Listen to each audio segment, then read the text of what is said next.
আজ তরকারিতে এমনই সোমবারা দিয়েছি, ঝাঁঝে তো সবাই পাগল হয়ে গেছে। তো আজকে রান্না হচ্ছে নিরামিষ আলু, পটল, পনিরের তরকারি।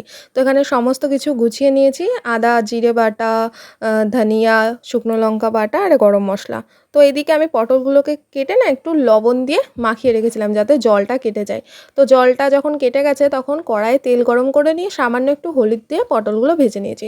সেম একই পদ্ধতিতে পনিরগুলোও লবণ হলুদ দিয়ে ভেজে নিয়েছি। পনিরগুলো ভেজে নিয়ে না সঙ্গে সঙ্গে গরম জলে রাখবে, না হলে পনির পুরো চিমড়ে হয়ে যায়। তো আলুটাকেও লবণ হলুদ দিয়ে ভেজে নিয়ে তার মধ্যে পটল দিয়ে দিয়েছি আর ওপর থেকে লঙ্কার মশলাটা দিয়ে দিয়েছি, সেটা দেখাতে ভুলে গেছি। আর এখানে জল দিয়ে একটু কষিয়ে নিয়ে ঝোলের জল দিয়ে দিয়েছি পরিমাণ মতো, তাতে লবণ হলুদ দিয়ে দেবে পরিমাণ মতো। আর এই দিকে এবার সোমবারে দেবো, তাই তরকারিটাকে নামিয়ে নিয়েছি। আবার কড়াই বসিয়েছি, সামান্য তেল, জিরে, শুকনো লঙ্কা, তেজপাতা ফোড়ন দিয়ে বেটে রাখা আদা আর জিরের পেস্টটা দিয়ে নিয়ে এই যে সোমবারা দিয়ে দিলাম। তো ভীষণ ঝাঁঝ উঠেছিল, সবাই তো কাশছিল, আমার মুখ দেখে তোমরা বুঝতেই পারছো যে এত ঝাঁঝ হয়েছিল। আর এদিকে আমি নাচ করছি, তার কারণ গান বাজছিল।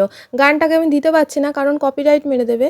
তো এদিকে ঝোলটা ফুটে গেছে, ওপর থেকে দিয়ে দিলাম পনিরগুলো চিপে আর সামান্য চিনি, গরম মশলা আর লাস্টে ঘি দিয়ে দিয়েছি। নিরামিষ তরকারিতে একটু চিনি দিতে হয়, নাহলে টেস্টি হয় না। তো রেডি হয়ে গেছে আজকে নিরামিষ পনিরের তরকারি।